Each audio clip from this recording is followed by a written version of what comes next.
Okay, so it has come to my attention that I am a moron, and I did not draft this deck, or I did not draft Commander Legends the way it should have been drafted.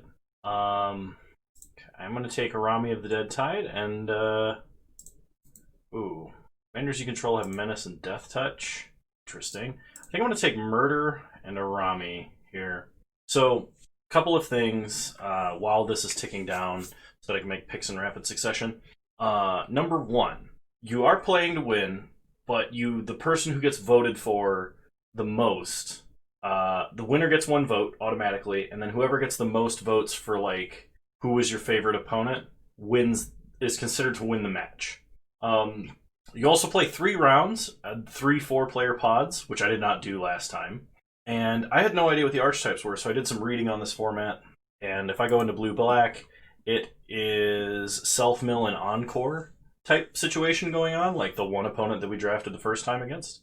Which, this pack seems like a pretty good opener for that. So I'm going to go that way, and we'll see what happens.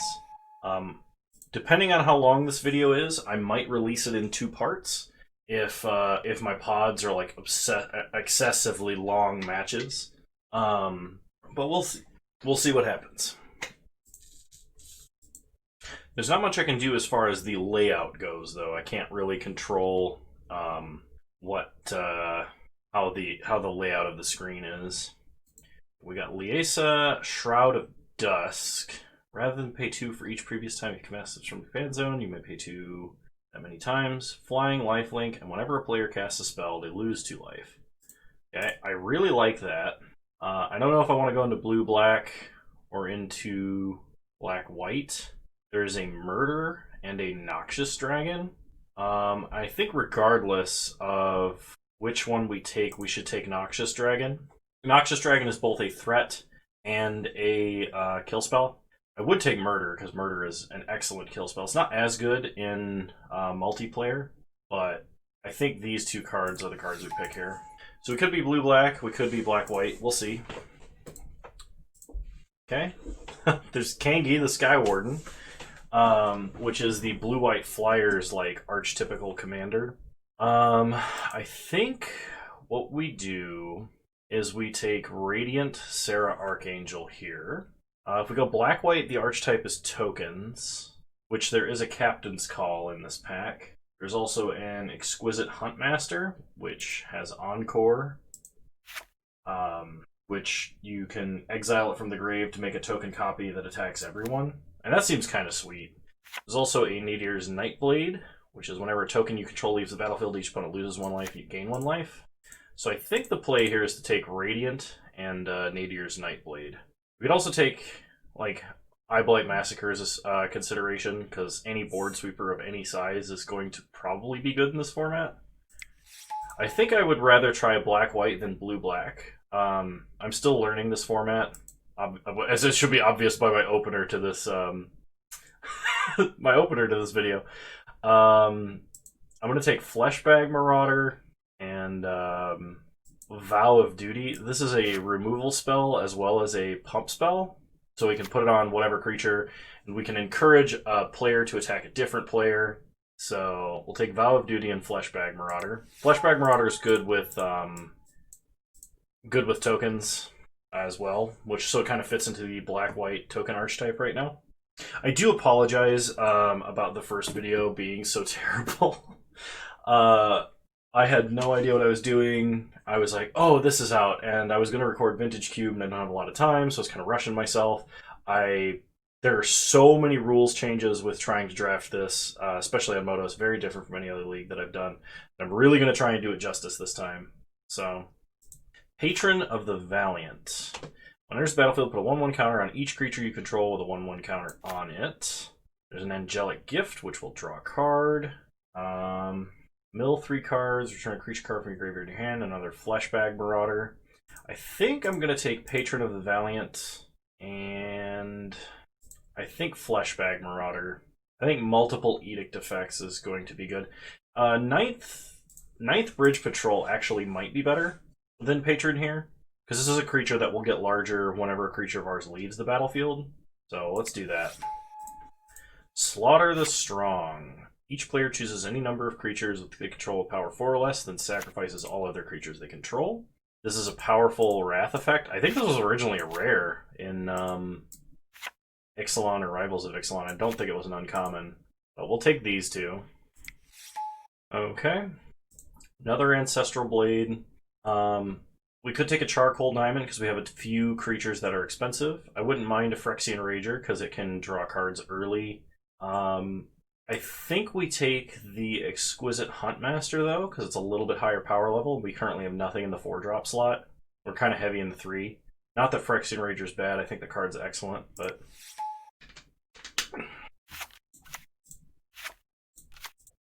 Alright, another Ancestral Blade. And I guess we'll take a Dundee Operative, but I mean, we have artifacts in the form of Ancestral Blades. Yeah, so we won't be playing the blue-black self-mill archetype. Malafeld Twins is technically a token creator. Trusty Pack Beast could buy back an artifact. Oh, we get an Eyeblight Assassin and a Molder Beast, I guess. Sorry, I wasn't paying attention. I was responding to a YouTube comment. Alright. Oh. Nevinyrral Urborg Tyrant. Enters the battlefield, create a tapped 2/2 black zombie creature token for each creature that died this turn. When it dies, you may pay 1. If you do, destroy all artifacts, enchantments, and creatures. That's pretty cool. Oof. We are in 2 of the 3 colors. I don't know if I can make the deck work, though. I don't know. I guess we take these 2, and then if we see any blue cards that look like they might fit in the deck, we can go with Nevinyrral as our commander. But we're going to have to start drafting Fixing if we're playing him, too. Vault of Champions is nice. It's just a free dual land for our deck, which is going to be good regardless. Abomination of Llanowar. There's Tormod the Desecrator. Elvish Doomsayer, which is the opposite of Elvish Visionary, and it looks like in the same pose and everything. Pride of the Perfect. I think I take Tormod the Desecrator, and I don't think I take a Moss Diamond Moto. I think I take either Command Tower or Briarblade Adept. I'm going to take Command Tower, because I might try and make Nevinyrral work here. We're going to focus on being black-white with probably a tiny blue splash. Alright, we have a Null Color, which can make zombie creature tokens. Another Ancestral Blade. Eyeblight Assassin. I think I take the Ancestral Blade. Yeah, we're going to go with these. I feel like I need a way to get mana out quicker if I can find it. There's a Murder, I Raise the Alarm. Rebec, Architect of Ascension. There's another Noxious Dragon, which I do like. We could take a Rupture Spire. That's not that great for fixing because it involves us paying mana. I think we're going to take Noxious Dragon and Murder. Just kind of, it's good to have a bunch of excess removal, I think. Doom Travelers, an early creature. You can take Raise the Alarm. I don't think I would play a third Murder unless it goes late. We'll take the Doom Traveler and the Raise the Alarm. If we can get a what's it called? The 1-mana sack outlet guy that I can't remember, Viscera, that would be amazing. I think we take Null Collar and a Terramorphic Expanse. Malafeld Twins is, I mean, it's a creature, right? But I don't think we're going to be hurting for creatures at all this game. Ninth Bridge Patrol is another payoff. And I guess I'll take Pirate's Cutlass because nothing in this pack seems good to me otherwise. Probably not playing Pirate's Cutlass because we don't have a lot of pirates. There is a Dispeller's Capsule. Spark Harvest I do like. We have a lot of creatures, so like just a Bone Splinters effect is going to be good. The question is, do we take the Dispeller's Capsule or do we take Exquisite Huntmaster? We do. If we take Dispeller's Capsule, we can actually answer other permanents than just creatures. I think I'm going to go with the Hunt. Well, we already have one. We have a lot of creatures. I'm going to take these 2 cards. Okay, Pilgrim's Eye is fixing. Trusty Pack Beast is something we could use to recycle artifacts potentially. I don't think I'm going to be playing Trusty Pack Beast. Because the only easily like sackable artifact or something we could have is a Dispeller's Capsule, which I don't like. Pilgrim's Eye, on the other hand, can help us get like an island if we want to play Nevinyrral. Those we're putting in the sideboard because we're not playing. Alright, pack 3, let's see what we get. I'm kind of excited about this. Pack 3, Promise of Tomorrow. Whenever a creature you control dies, exile it. At the beginning of each end step, if you control no creatures, sacrifice it and return all cards exiled with it to the battlefield under your control. That seems really good for us. So I'm going to take Promise of Tomorrow, and we can either take Burnished Heart or a Command Tower. We're getting pretty heavy on playables here. We have 32 playables for a 60-card deck. I think that just means I'm going to take Command Tower, or we could take Cage of Hands as removal. We have a lot of good removal, though. And this kind of clashes with our Fleshbag Marauder, which we are kind of hoping to pick up another one. We could take Core Cartographer, but I think we take Promise of Tomorrow and Command Tower still, so we're going to do that.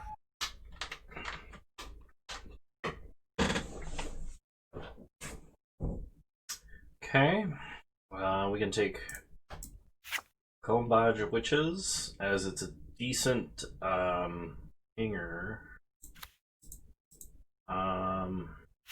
Ghost of Ramirez De Pietro. Interesting. Orzhov Advocist. Beginning of your upkeep, each player may put 2/1/1 counters on a creature they control.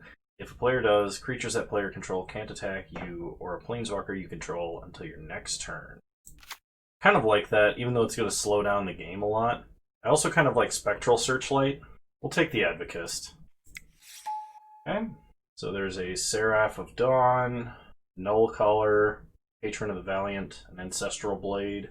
I already have 2 Null Colors. I think we take Patron of the Valiant. Seraph of the Dawn is nice because it's a creature that just starts with lifelink, but we're not really going to be making it larger, I don't think. It's not like we have a lot. Well, I guess we have Ancestral Blades. We could stick a bunch of Ancestral Blades on it. I don't want to be stuck with too many expensive cards in hand. I think I want to take Seraph of the Dawn and another Ancestral Blade, and we're going to pass on this Seraph of the Valiant. Or Patron of the Valiant, excuse me. Cast Down is excellent removal. Defiant Salvager is a sacrifice outlet, which we've kind of been looking for one. Anointer of Valor is good, but it's expensive. Angel of the Dawn is a great way to like swing out, but I think those cards are better for us. I Blight colors. When it dies, make 3 1/1 green elf warrior tokens, then mill 3 cards. There's a Raise the Alarm and a Make a Stand. Kind of like Make a Stand and Raise the Alarm the most, honestly. Okay. Another 9th Bridge Patrol. And we could take a Marble Diamond just to help with the mana a little bit. I mean, the other option would be like a Blade Brand, which would not be bad in our deck because we have so many tokens. I think I'm going to take the Blade Brand and the 9th Bridge Patrol. I probably was misevaluating Blade Brand when I saw it earlier. We'll take Cage of Hands and I guess a Jalum Tome. I don't think I would play a Crow of Dark Tidings. Murder Tabled. So we'll take Murder and Filigree Familiar, I think. Core Cartographer and Cage of Hands are fine. And Malefeld Twins, Strategic Planning. Okay. Alright, we're going to go with Nevinyrral as commander, I think. We should have enough fixing to be able to cast him with some frequency. Okay, let's start making cuts, shall we? We need to run about 24 land. And as far as I'm concerned, Raise the Alarm and Ancestral Blade are creatures. Which actually puts us at 14 non-creature spells. And, oh gosh, what is that? 35 creatures currently? So I need to cut 12 cards. And one of the things I didn't really realize is that I wasn't picking ways to take advantage of going wide. I mean, Nevinyrral potentially is a way to take advantage of that, because we just like, it doesn't count non-creature artifacts that died. It's just every creature, or Non-token creatures is what I was trying to say. It doesn't count non-token creatures that dies, it counts creatures that died. And just attacking is probably a way enough to do that. So, Malefeld twins actually, like, surviving Nevinyrral dying is kind of sweet. One of the other problems is I think the other deck that I drafted didn't have enough action and wasn't, like, it was too heavy at the top end and had almost nothing at the low end, which this deck is very, very different in that regard. Okay. I don't think I'm going to play Eyeblight Assassin. I'm not sure if I'm playing Seraph of Dawn or Patron of the Valiant. We don't have a lot of creatures that get 1/1 counters, but like Ninth Bridge Patrol and Defiant Salvager do. We're not playing Trusty Pack Beasts. Maybe I only play one Null Caller. Alright, we need to cut 6 more cards, I think. We can run 23 lands.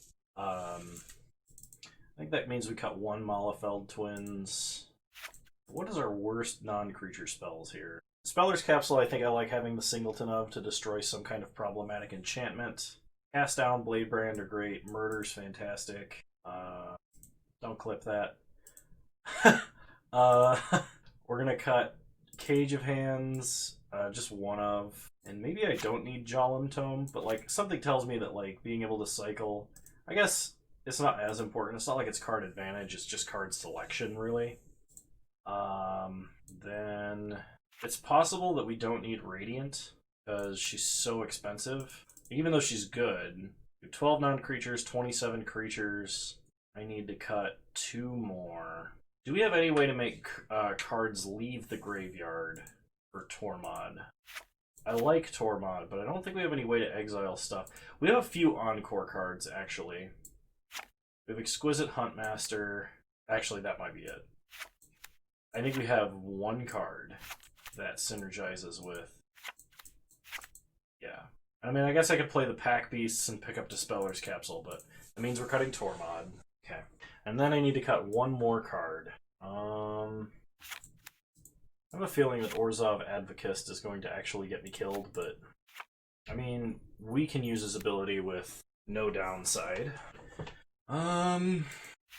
I think I'm going to cut Doomed Operative, Combine Groups, and Command Tower, Terramorphic Expanse, Vault of Champions. Excuse me, 1, 2, 3, 4, 5 blue sources to cast Nevinyrral by turn 6. That might actually be too slow. So I think I'm going to cut a swamp and add 1 more island. We are only splashing our commander, so... that might be a problem, but we'll find out if it is or isn't. Oh wait, why am I... Deck is too small. Why does it do that? Doesn't want to add up to 23 land? Alright. Oh, deck is too large. Right, because it needs to be 59 plus commander. Okay. Kano can't math or read. Alright, well, I'll see you guys in round 1, and hopefully this one goes better and we have a little more interaction in the game. Alrighty, first match, here we go. I would love to play first. I think that's probably a huge advantage. We will keep this hand. We have all of our color... Well, we don't have all... Well, yeah, actually, we do have all of our colors of mana. Okay, so we have left opponent, mid opponent, and right opponent. Is I think how we're going to... how we're going to refer to them. Because I don't want to have to try and pronounce my opponent's usernames and stuff. Okay, we draw Ancestral Blade. So start Terramorphic Expanse, crack Terramorphic Expanse. Everybody passes. We get an island. Pass the turn. Okay, left opponent's turn. Well, they're actually passing through my turn. Okay, left opponent's turn. They start Forest. Okay, mid opponent's turn. They start Swamp. Okay, and right opponent's turn. They play Island. Okay, we untap, we draw Swamp, play Vault of Champions, and play Ancestral Blade. Okay, so we're going to pass. Left opponent's turn. They play a Forest into a Scrounging Bandar. Okay, mid opponent's turn. Their turn 2. They play a Forest. and they pass. Right opponent's turn, they play a Rupture Spire. This match is not nearly as painful because these opponents seem to be very on top of passing for like the timer and stuff.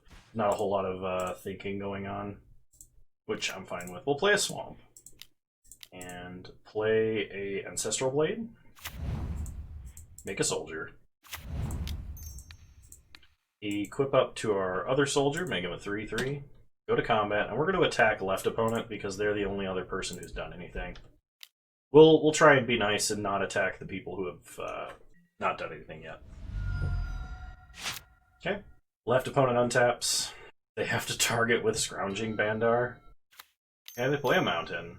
So they're the Gruul Power Matters type deck. Okay. They attack right opponent. Okay. Mid opponent's turn 3. They play a Forest.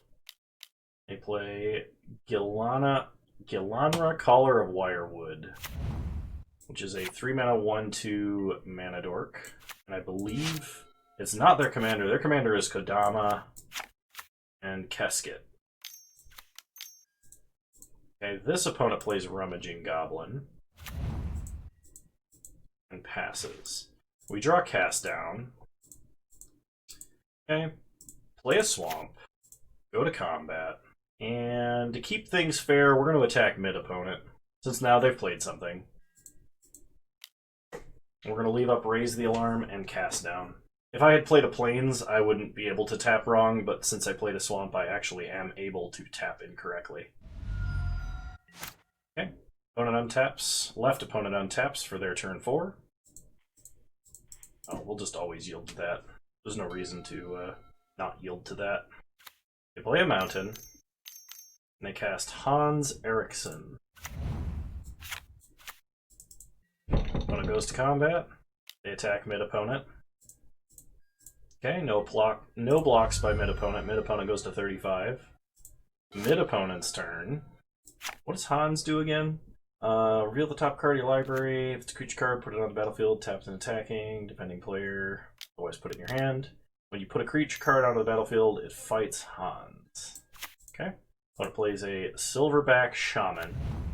Alright. They go to combat and pass. Okay, right opponent's turn.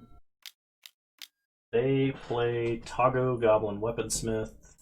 Whenever a land enters the battlefield, create an colorless equipment token named Rock. And the Rock has 1 sack. Creature deals 2 damage to any target. Okay. Okay, on right opponent's end step, we will Raise the Alarm. Opponent is going to sack Terramorphic Expanse. Right opponent is going to sack Terramorphic Expanse. Get an island, or get a mountain, I think. They get a rock. We Raise the Alarm. We could cast down the Silverback Shaman, but I don't want to just gang up on mid-opponent there. So we're going to save that for something that attacks us. I'll play Orzhov Advocist, and we'll attack right opponent in the Essence of Fairness because they're at the highest life total. And only with our 3/3. Okay. Pass the turn. Left opponent's turn 5. Scrounging Bandar. We're going to target Hans Eriksson. Which, the more I look at it, the more I'm like, that's just Saffron Olive. Saffron Olive in card form. From MTG Goldfish, for those of you who don't know. Alright, they play a Forest. They go to combat. They attack right opponent. They put a Spark-Tongue Dragon into play, which is going to fight Hans Eriksson. Does this put it back in their hand? Yeah, well, let's see what they shoot with the Spark-Tongue Dragon. They're going to shoot the Mana Dork. Okay. Alright. They can double block Hans to kill him now. They don't. They take 3 commander damage. Okay, pass the turn. Mid opponent's turn 5.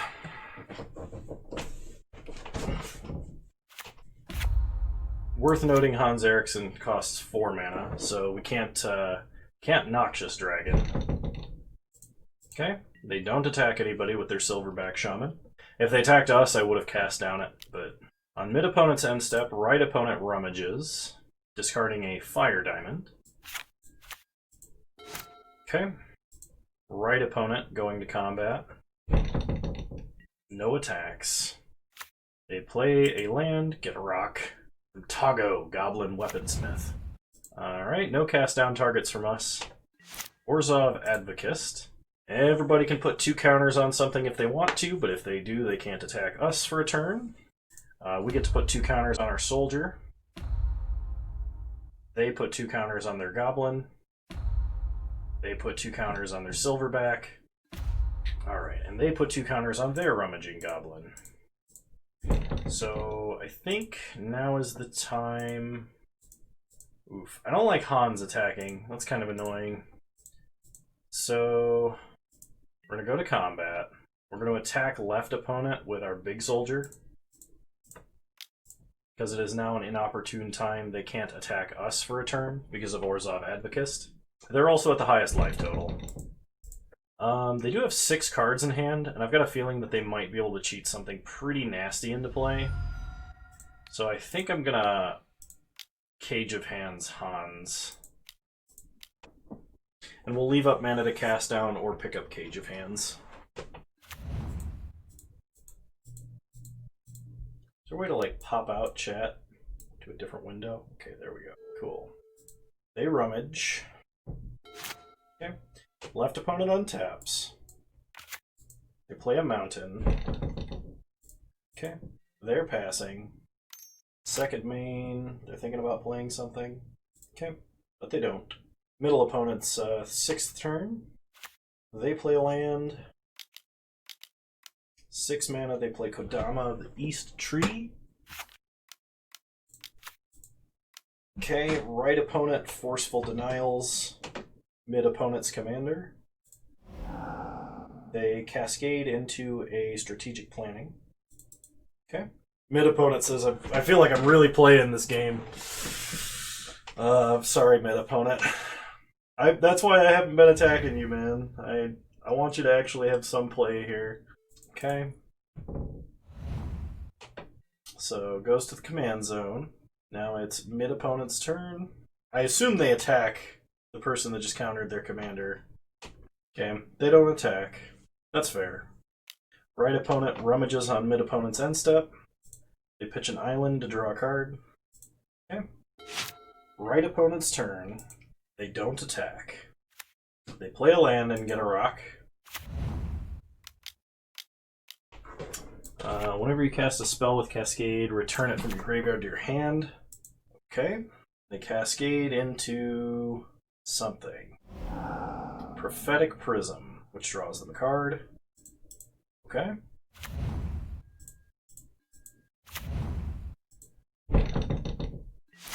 Okay. Advocist trigger. Put some counters on the soldier. Left opponent does nothing. Mid opponent does, and right opponent makes the Phoenix bigger. We draw planes. I hate to pick on you, left opponent. You're the only one I can really attack right now. So I'm gonna pick on you a little bit. We're gonna take the soldier and attack left opponent. I'm gonna wait till I have 7 mana to play Nevinyrral though at any point. Okay. They chump. They don't want to take the damage. That's fine. They're gonna rummage away a mountain. Okay. Second main will play a Dispeller's Capsule.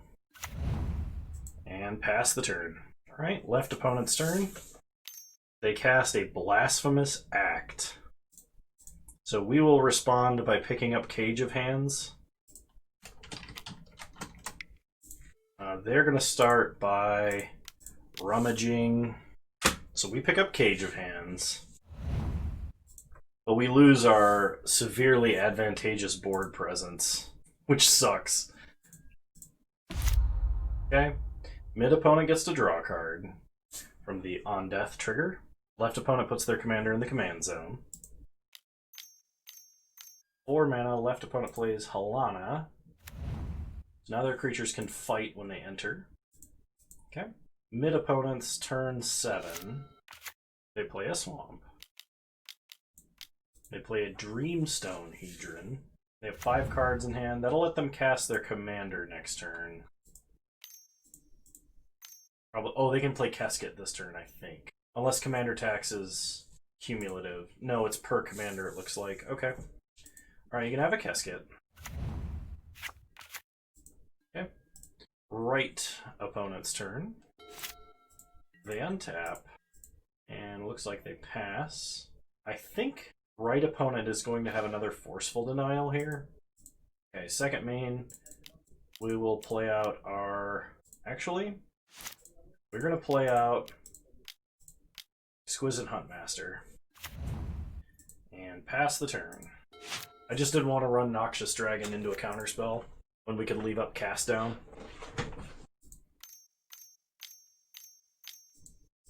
Okay, opponent plays a Silverback Shaman, which they can pay 2 and use as a removal spell to kill Exquisite Huntmaster if they wanted to, but they would trade. They would get a card out of the deal, though. They could fight Keskit for free, which it looks like is what they're going to do. Man, don't bully the guy who didn't do anything. I guess it's free, though, and he got to keep a Dreamstone Hedron because we didn't Dispeller's Capsule it, so it's not like he's... You know, it's not like he's in a bad place, per se. Mid-opponent says re in chat. Alright. A left opponent attacks mid-opponent. Well, that's not nice. I mean, I understand that he might be a threat, but, like, that's not nice, opponent. I'm keeping my eye on you, Adam 286 left opponent.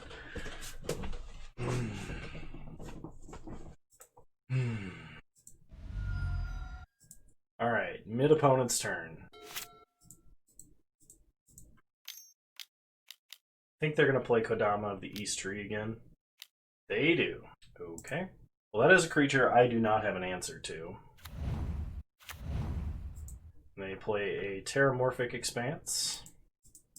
They can play a bunch of lands out of hand by cracking Terramorphic as well. They put a land into play. Okay, on middle opponent's end step, they cast Sakashima's Protege, picking up Aurora Phoenix. They cascade into Prophetic Prism again. Okay. Well, they could cascade into stuff that's way worse for us than everyone else. So I'm not too upset about that. And they can have Sakashima's Protege enter the battlefield as a copy of Kodama, which is pretty good, not gonna lie. Okay. They untap. They play the Phoenix and cascade into a Stone Fury. Deals damage to target creature equal to the number of lands you control. They kill anything on the board, they kill the creature that fights repeatedly. Okay, I can get behind that. Wasn't me. Problem is Kodama is a very dangerous permanent. Mid opponent doesn't have that many cards in hand, but right opponent has a ton. Okay, so right opponent's combat. They attack us. Unacceptable. Cast down that dragon. How dare you attack me? This was purely a self-defense kill spell. Not allowed. Alright. We untap. We draw a swamp. Play a swamp. And I'm gonna play Noxious Dragon, I think. And do we suit up to make a 5/5 flyer? Yeah, I think we do. Pass the turn. There are no legal targets for Noxious Dragon's death trigger. So I think this is where we struggle the most because we've run out of steam. All of our other opponents have a ton of cards in hand. It's possible that I've kind of like overplayed it a little. A Lightning Rig Crew is something Noxious Dragon can kill, and will kill if it gets the chance. Mid opponent cracks a Terramorphic Expanse on left opponent's end step, getting a land. They can put a land into play if they're holding one.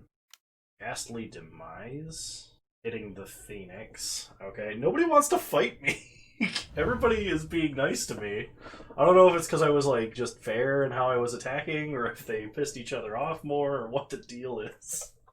But thus far, I am not being targeted, despite having attacked everybody at least once.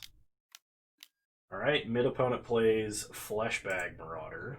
So we will sack Exquisite Huntmaster.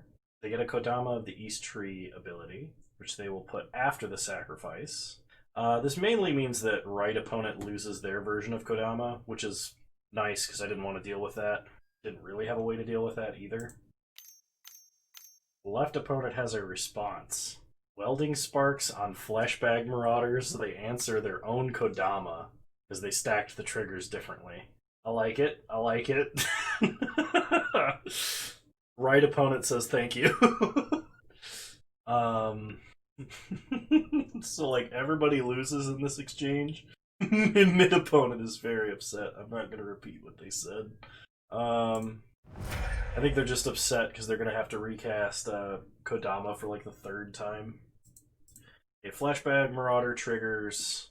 We will let Exquisite Huntmaster die. So mid opponent sacks Kodama, right opponent sacks Kodama. We sack Exquisite Huntmaster, and left opponent sacks the Silverback Shaman. Okay, so they get to draw. We get a token. Finally, Kodama trigger. I think they put a land into play. Opponent plays a Maelstrom Colossus, which becomes anywhere near attacking me is getting capsuled. Opponent cascades into a Phyrexian Rager. Nice. They lose a life and draw. They get a 7/7. They play a land. They only have one card in hand. Okay. We could Dispeller's Capsule their Dreamstone Hedron so they can't reload as well. That is a consideration. Okay, right opponent. I think we're probably just encoring this turn. Unfortunately, I was hoping we could set up like a big Nevinyrral turn, but I don't think that's gonna happen. Okay, right opponent preordains. Left opponent passes, mid opponent passes, right opponent actually preordains. Okay. They play an island. They still have 7 cards in hand, and that's kind of scary. They Stone Fury the Colossus. I don't know why everyone is hitting him now, but he's getting upset in the chat. I honestly thought he would Stone Fury my Noxious Dragon, but I guess he didn't count on me using Dispeller's Capsule. Playing big threats. Everyone's accusing him of like playing big threats, man.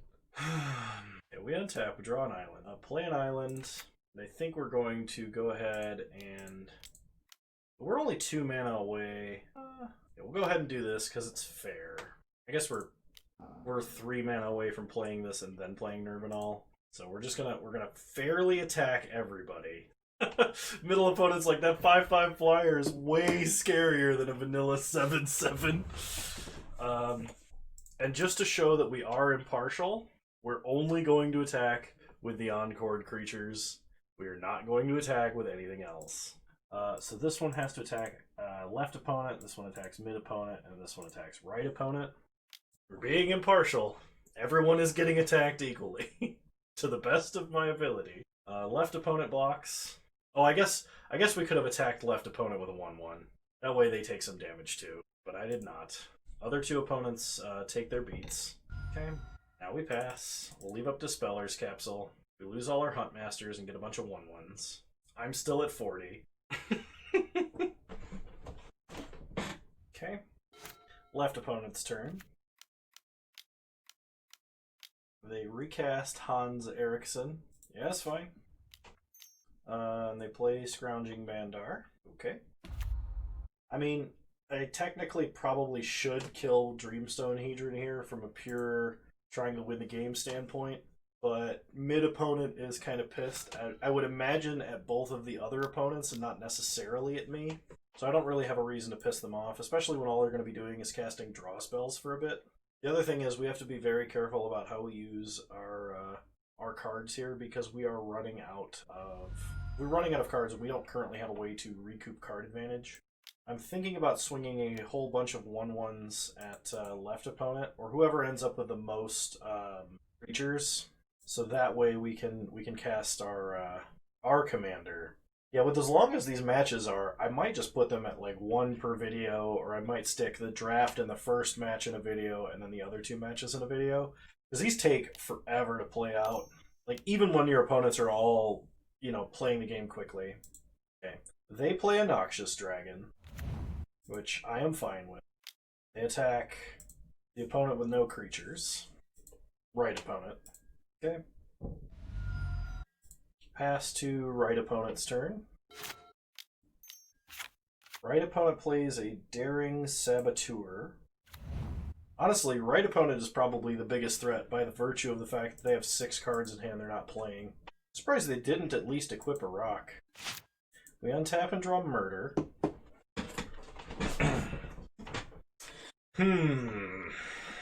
Alright, let's go to combat. We will attack mid opponent with a token, left opponent with 2 tokens, and then right opponent with a token and a dragon. The intent is to cast Nevinyrral here and upgrade our 1/1s into 2/2s. Okay, they block a token. Just one. I think everybody's caught on. Nobody blocks any tokens. Other than the guy who has no... Alright, that's fine. So we are going to cast Nevinyrral. Hopefully right opponent does not have a counterspell. Oh, you did it. I know I played a threat. And I know that's upsetting. And I know I attacked you with a 5/5, but you're getting it now. I expect that I will now become the threat that people want to answer. This is probably going to devolve into a 1v3. Okay. Opponent Forceful Denials Nevinyrral. Will return it to the command zone. Okay. Pass the turn. Left opponent pings everybody. Okay, left opponent puts 2 counters on the Lightning Rig crew, which can attack, I believe. Would not be surprised if left opponent attacks us. They attack right opponent. Interesting. Well, they put no creatures into play. They play a Fire Diamond. Okay, mid opponent. What does mid opponent do? They replay Kodama for the 3rd or 4th time. Sure. And they play Kesket. If we draw a land, we're probably going to swing everything at mid opponent and then play Nevinyrral. I have a feeling, because that is a lot of dudes. Oh, they're also attacking right opponent. They're leaving me alone. Now they swung all that at right opponent. Sure. I don't know if this is like appease the guy perceived as strong, but he's pissed because I'm still at 39. All right, yeah. No, nothing to do on declare blocks here. They take him to 11. Mid opponent says true. Kano does have 39 life still, but you have 7 cards. Valid reasoning. Let them fight. Alright, right opponent replays the Phoenix. Well, that's why they keep like tapping out every turn to cast a big Phoenix and Cascade. So they're getting 2 cards of value while not having to cast anything in their hand. Alright, they play a Scroll Rack. Okay. Right opponent does not attack. Wise. I was gonna say, if they attack me, that will prove to be a fatal mistake. Oh, we could be so mean. Alright, we drew a land. So go to combat. We're going to attack Adam, attack Hrothmund, attack Asmussen. So 1 at left, 2 in the middle, and 1 at right, and then the dragon at left. And we're doing this to either get chip damage in or to upgrade these into zombie tokens. And we're attacking left with the dragon because they have the highest life total. Okay? Right chumps a goblin. Or chumps a elf warrior. I don't know why. All 1/1 tokens are goblins to me, I guess.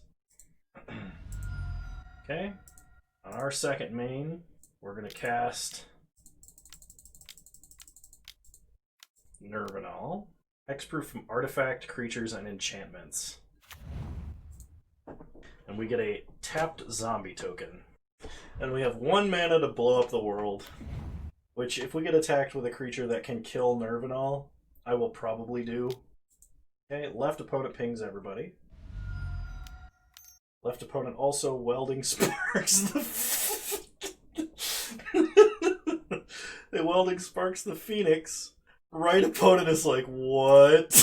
In all capital letters. I think they're just trying to appease me to stay in the game. Oh, man.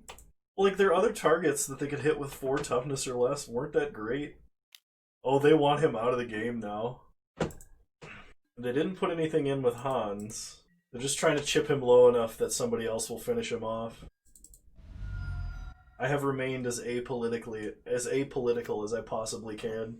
And of course now have a tactical nuke laying on board. Alright, it is now, I believe, mid-opponent's turn 12.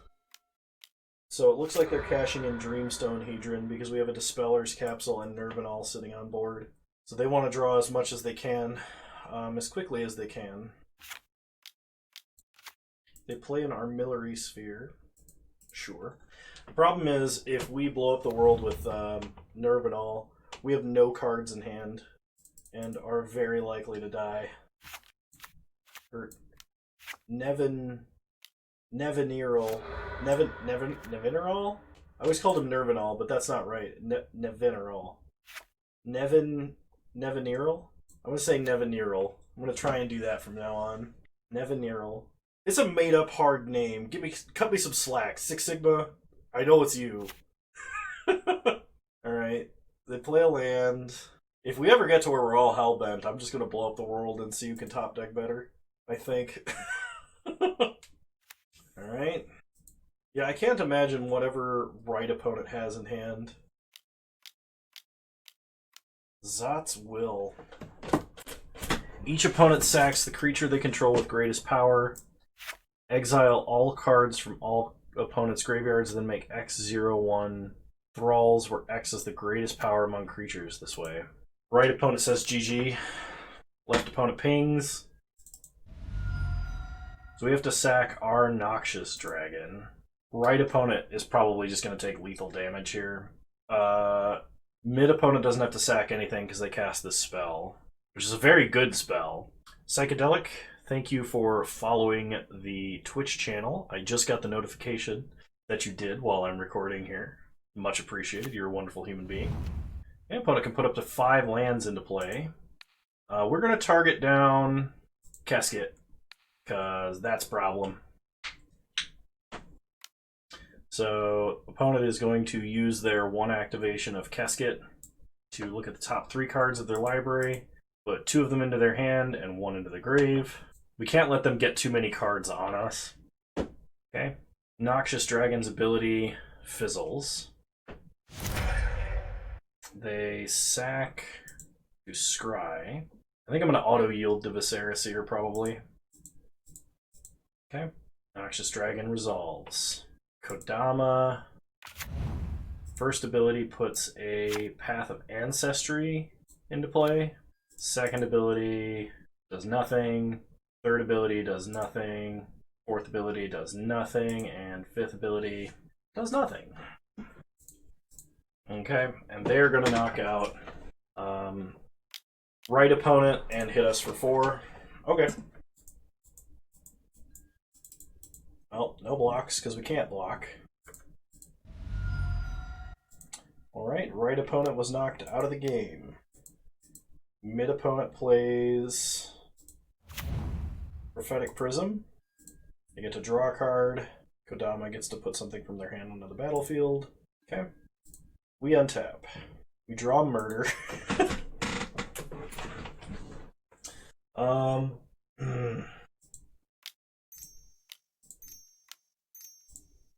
We're going to Cage of Hands Kodama.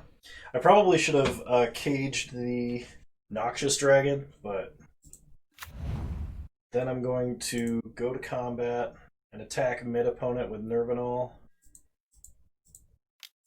We'll leave left opponent alone because he's kind of helpless right now. They chump with a Thrall. They get to scry because they can sack. They don't even scry. Alright? Left opponent untaps. They play a land. They do have 10 mana. They play Ivy Lane Denizen. They go to combat. Better not attack me. Oh, he did it! I guess this is seen as the least political, because we can just chump with a zombie.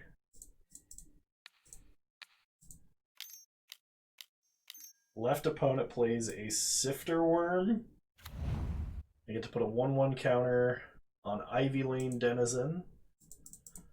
They get to scry 3, reveal the top card, and gain life. Okay. Put a 1/1 counter on Ivy Lane Denizen. That will be their whole turn, I think. Alright, mid opponent's turn 14. They cast Bitter Revelation.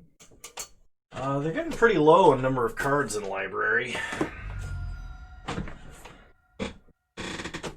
They put Rager and Armillary Sphere, I think, into the grave. Maelstrom Colossus. They cascade into a Farhaven Elf. Sure. Okay, 2 Kodama triggers. And another Kodama trigger off of Maelstrom Colossus. Not sure what they put in on that one. They attack us for 4. I think I'm going to murder Nevinyrral now. Well, the first thing I'm going to do, pick up Cage of Hands. Murder Nevinyrral. And wipe the board clean. Okay. You may pay 1. If you do, destroy all artifacts, creatures, and enchantments. So mid-opponent is going to scry a lot. Sure. Just always auto-yield to Viscera Seer. Okay. They sack another creature. Because it doesn't really even matter. We'll pay 1 for Nevinyrral. Okay. How can they respond to this? I just paid for it. Isn't that supposed to make it happen when I pay for it? Oh, when you pay 1, destroy all artifacts. Okay, it's like a delayed trigger. It's another layer of trigger, whatever it is. However you call that. I'm not actually that well versed in describing that. Okay. No declare blockers. And now we have Cage of Hands and Murder. No other threats. If we could draw our like Null Caller, we could exile our whole grave, make a bunch of zombies. We untap, we draw Plains. Play a Plains.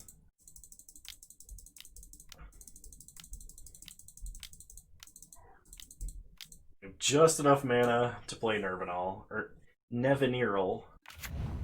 Okay. We make 0 black zombie tokens. Pass the turn. Yeah, we really needed a Viscera Seer, and I think we saw one in one of our opening packs, but, I mean, you generally want to take a commander early if you can, if it's a good one. Left opponent draws up to 4 cards. Replays Hans. Hans getting up there in mana cost. He's getting thick. The mana cost's getting thick. Alright. So we're passing to mid opponent's turn. If they have removal for Nevinyrral, they should use it now, because otherwise we're going to have another tactical nuke ready at any time. Okay. Looks like they will be casting Casket. Or they're going to recast Kodama. Malfeld Twins, sure. That's a decent creature to have on board facing down Nevinyrral. Same with Silverback Shaman, though they are getting low on cards in library. And they go to combat and pass. Man, Cage of Hands, Nevinyrral. We draw an Ancestral Blade. So play out the Blade, get a token. This matters because both of our opponent's creatures have 4 toughness. And we can give... Oh, we can't actually... Oh, no, we can, because Hexproof. Hexproof allows you to put those things on it. So I could put my own enchantment on Nevinyrral if I wanted to. And then I'm going to Cage of Hands the Silverback because it has Trample. And we're going to start attacking Hrothmund because they are the biggest threat. If they block with Malfeld Twins, They can split it into zombies, but that way if Nevinyrral dies, they don't get anything left behind. They probably don't block. I could re-equip to the soldier to block Hans Eriksson, but I'm not really worried about 1 damage. If they put anything huge onto the battlefield with Hans Eriksson, then we'll just murder Nevinyrral and everything's fine. Yeah, they play a Findhorn Elves. Yep, it's a 1/1. Which at this stage of the game is not that threatening. They pass to combat. They attack us with Hans. They put nothing onto the battlefield. We take 1. We go to 32. They play a land. Pass to mid-opponent. Okay. Mid-opponent untaps. Goes to combat. Does not attack. They do not replay their creatures. As long as Nevinyrral is a thing, I don't think they can successfully really do anything like that. So go to combat, attack mid-opponent again. We're going to leave Core Cartographer in hand for the eventual Nevinyrral Wrath. We have something to play after the fact. Okay, Malfeld Twins dies, becomes 2/2/2 zombies. Move the equipment back to the soldier. That way we can block Hans, or the Findhorn Elves. Okay, left opponent goes to combat, attacks us. Crothman said F-Moto, they needed to respond to the equip. Sting Flinger, enters the battlefield, you may destroy target creature with flying. So these two fight. This has to attack me. So block Hans. Mid opponent says they are massively tilted. I will admit that trying to put stops on a multiple turn situation here is pretty nasty and terrible. They wild size to kill the soldier and draw. Could have blown up the world to deny them a draw, but okay. They play a Moss Diamond. On left opponent's end step, mid opponent flashes in a Sweet Gum Recluse. They cascade into a Vow of Torment, which they cannot put on Nevinyrral. They have to put it on something else. But that Sweet Gum Recluse will put counters on the Stinger Fling Spider. Okay. They put Vow of Torment on Hans. Okay. So the Recluse stacks up a couple of creatures. The only reason Nevinyrral has been this good is because we have a murder for our own commander. This is the only time where repeatable regicide is desired by the Regent. Just, I imagine my Lich friends sitting out there being like, alright, kill me again. It's very silly. They play Kodama. They go to combat. They swing out at us. Alright. Oh boy, here I go killing again. We will return him to the command zone. A1, blow up the world. Oh shoot! I didn't pick up Cage of Hands. Oh, that's a problem. That is a problem. Whoops. Forgot to pick up Cage of Hands. And now this opponent can play something. Armix Filigree Thrasher. Whenever it attacks, you may discard a card. If you do, target creature depending player controls gets -X/-X, where X is the number of artifacts you control plus the number of artifact cards in your graveyard. So repeatable removal. You know what would have answered that? Cage of Hands. You know what I didn't pick up on a massive punt? Line up in punt formation. Why, we just punted! I'm going to tell you to do it again. The all punt formation offense. Alright, we get a Slaughter the Strong. So how much does he cost now? 12? We are going to play Core Cartographer. This opponent only has 2 cards in hand. Man, I wish I'd have picked up Cage of Hands. That's just such a big deal. Okay, so we go get a Plains. Pass the turn. Slaughter the Strong is another way to kill Nevinyrral. It's another outlet to kill him. Alright, left opponent plays a Rex Sage. Oh yes. Please kill that filigree familiar. Oh, left opponent, you're coming through for me right now. I mean, like, Cage of Hands would have still been good because we could still pick it up, right? They play a land. And even if middle opponent plays Kodama again for like 1 billion mana, we will have the ability to slaughter the Strong to answer it. Alright. If we draw a land, we attack left opponent, and if they trade, then we get 2 zombies after playing Nevinyrral. Okay. Cast Kodama. Oh, it's mid-opponent's turn again. They spend all but 5 of their mana recasting their commander. And it looks like they are passing. I don't know if left opponent could have played their commander and didn't, or what the deal is. Or if they didn't have enough mana. We draw planes. So go to combat. Attack left opponent. Please trade. Don't think about it. They go to blocks. No blocks. Oh, I wanted zombies. I love zombies so much. Favorite tribe in Magic is zombies. Play planes. Cast Nevinyrral. Oh, he costs 12 mana. This is the 3rd recast, so the 4th total time he's been cast. He's not good to block with this turn, probably meaning we're taking at least 1 hit from Kodama. Oh, yep. I mean, it's pretty obvious, that attack, right? Okay. Pass to left opponent. Yeah, without that Cage of Hands, though, we're no longer in control of this game. I think I have 2 and only decided to run 1. I don't know what I was smoking, but that was definitely not correct. I should be running both of those. That card's insane. Especially with something like Nevinyrral. It's removal you can use, then blow up the world and reuse. That is sweet. Alright. Opponent replays Hans. And pass to mid-opponent. Mid-opponent almost certainly attacks us for 6. If they have a murder, this is like the best murder of their lifetime. This would be the only time we don't have mana to activate Nevinyrral. Uh-huh. Yep, they attack us. No blocks. We draw a land.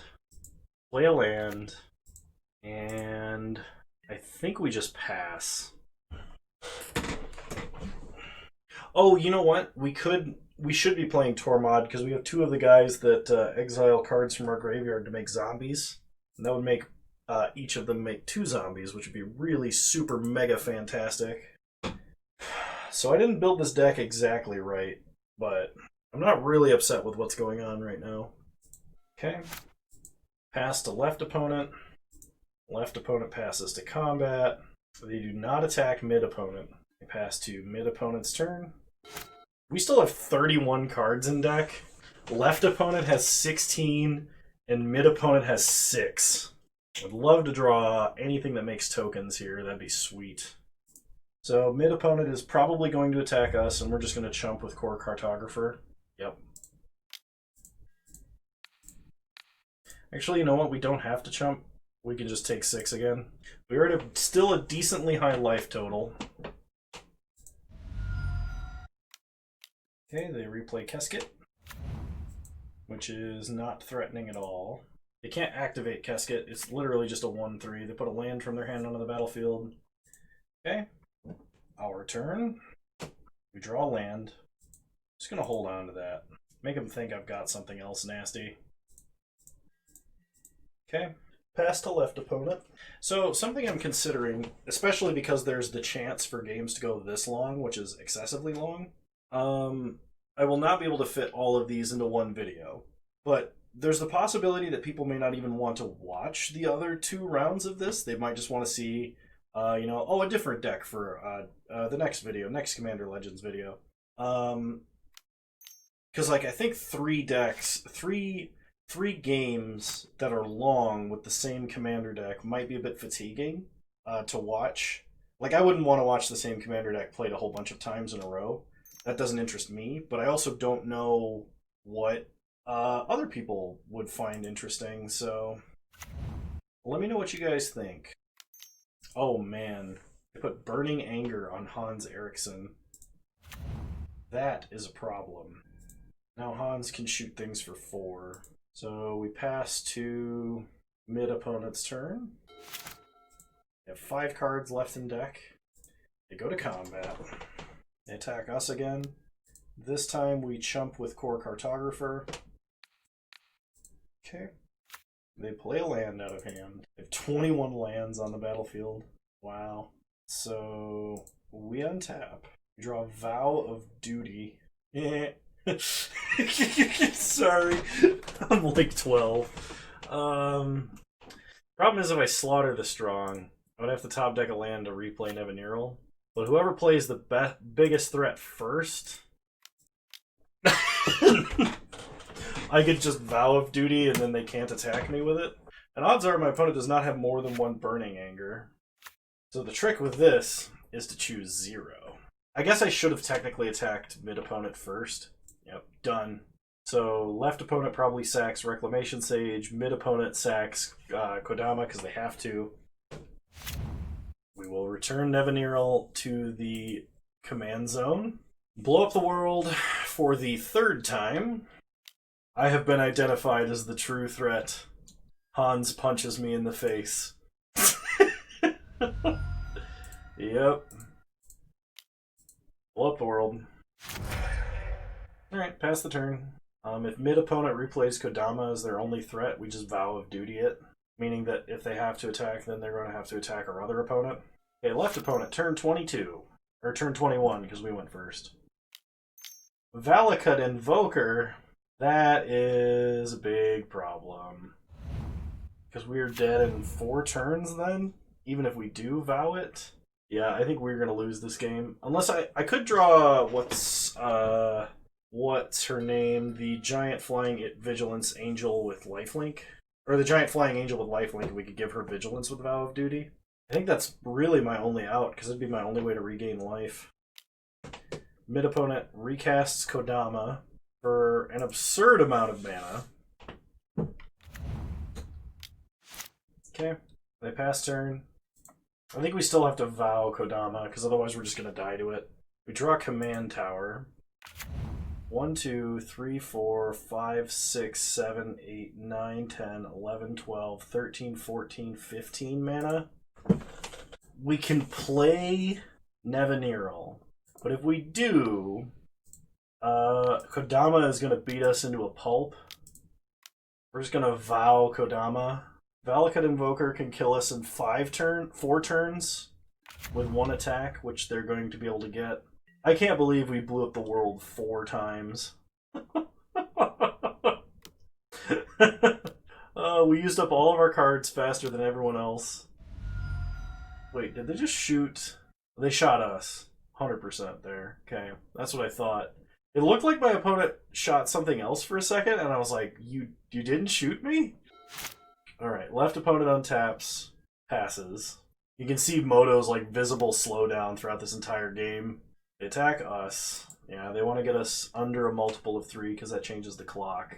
Alright, mid-opponent, you know who you have to attack. I mean, you don't have to attack. You could choose not to if you just wanted that left opponent to win, but remember how much he pissed you off. Let the hatred flow through you.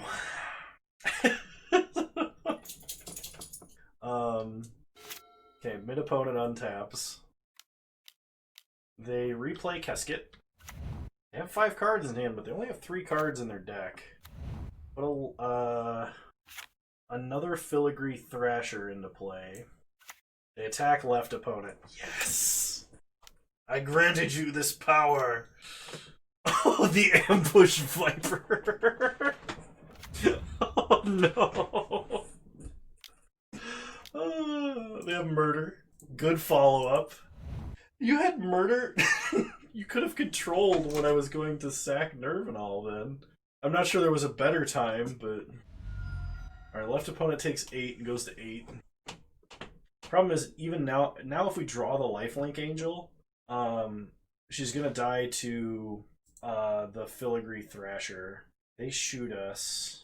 I think playing Nevinyrral is how we were gonna win here, because they would have to kill him to attack us.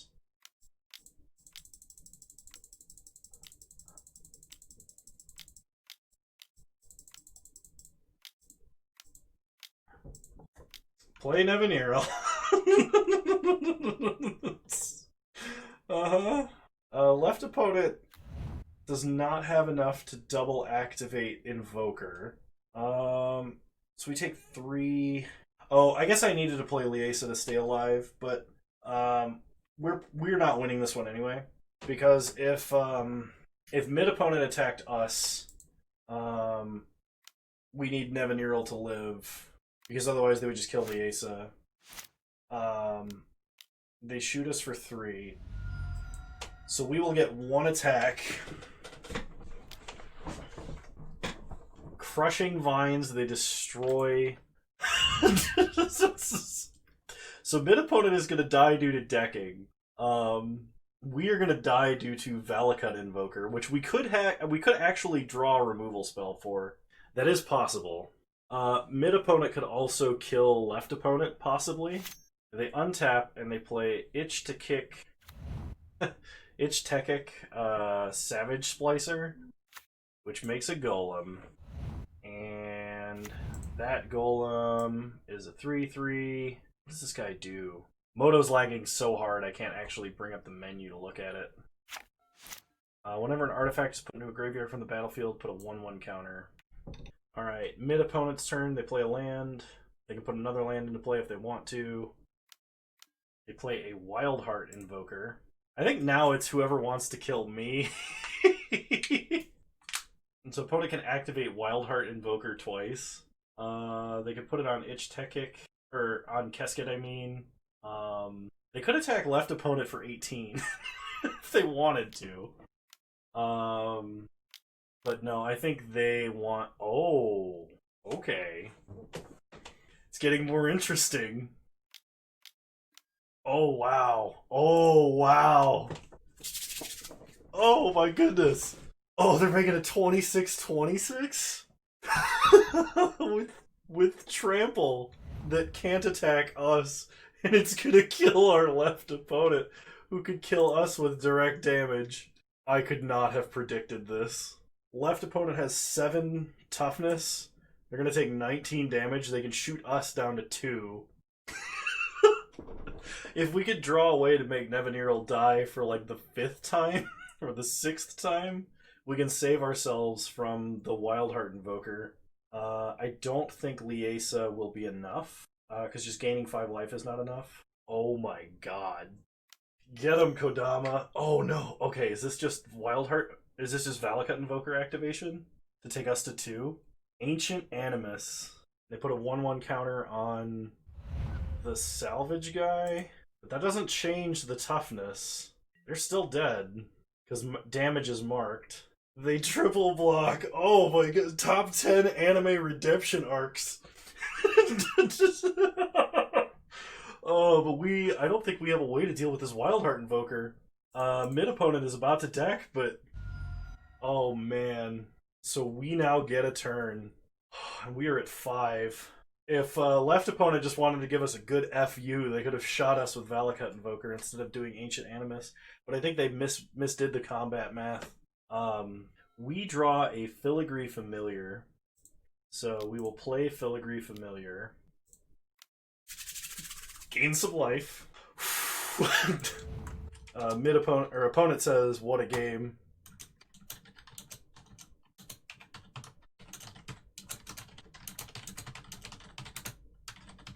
I said, "No kidding. This is a crazy end I could not have predicted." I will say though, I'm a little upset with mid opponent here because mid opponent was very tilted and very aggressive in chat, which I don't condone of.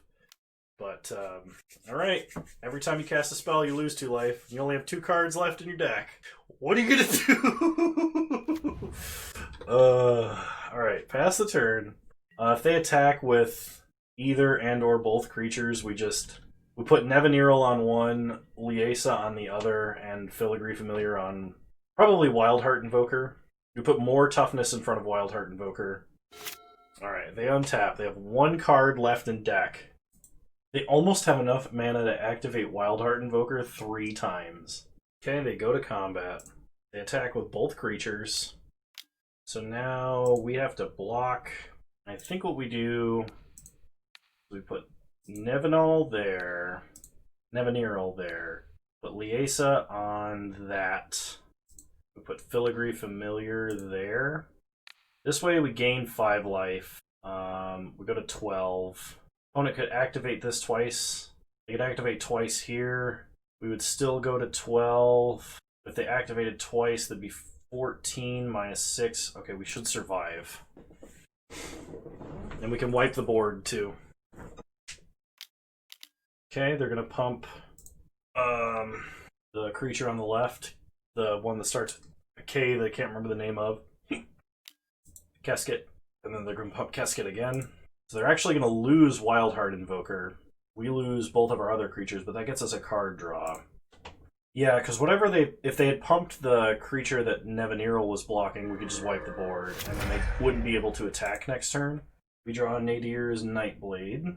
We go to 8. Opponent has something else they want to play. Slurk, All Ingesting. Enters with 5 1/1 counters on it whenever it or another creature's controls dies. It has a 1/1 counter on it. Put a 1/1 counter on each creature you control that has a 1/1 counter on it. It's a 6 mana 0/0 with partner that starts with 5 1 counters. Alright. If we draw a way to make Nevinyrral die, we win on the spot. If we draw another blocker, I think we also win. No, because our opponent can overrun. I think we need a way to kill Nevinyrral. Because my opponent has 1 card left in their deck. Alternatively, we get a lot more tough... Oh no, they don't have a Wildheart Invoker anymore. So, play a Plains. I think we got him. I forgot Wildheart Invoker died. Play Nadir's Nightblade. Pass the turn. Now we can block both of their creatures. And they draw their last card in their library. What a game. We won by decking someone because they milled or drew 24 more cards than we did. That's crazy. I think almost every single one of their lands is on the battlefield. Like, I see a Rupture Spire in the grave, but they might be conceding. Okay. We're going to F6 through their turn.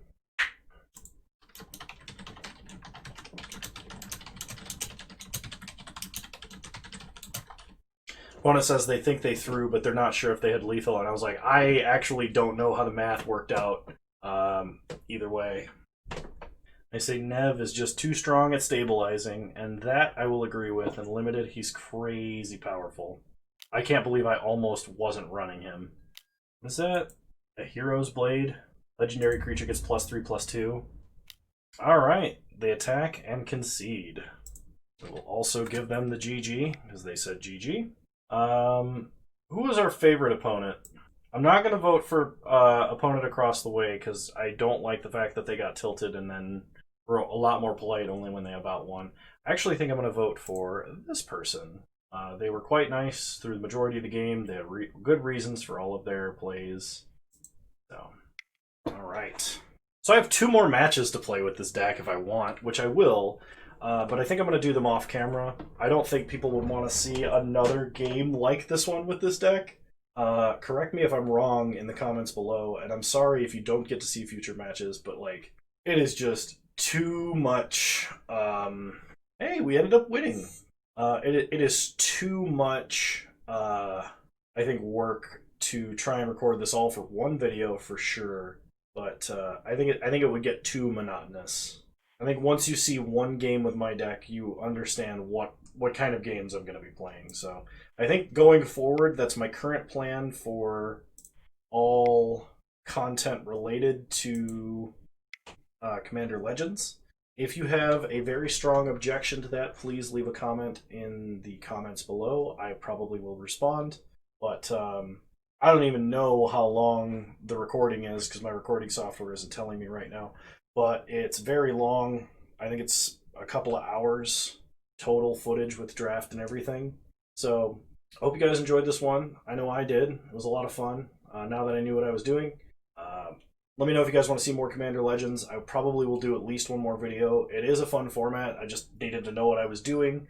And yeah, I hope you guys enjoyed. And I will talk to you guys next time. Next stream is going to be on an odd day because Wednesday I will be out of the house in preparation for Thanksgiving related things. So I'm not sure when it is, but as soon as I know, I will post in the Discord. There's a link to the Discord in the description below, which I highly recommend joining if you like my kind of shenanigans. There's a lot of people in there that do, and it's the best way to get information about any future related news or any news related to the channel in the future. Other than that, please leave a like, drop a comment, subscribe if you enjoyed this video, and I will talk to you guys next time. Bye! I was going to bring up the deck list so you guys could see it again, but Moto is actually crashing.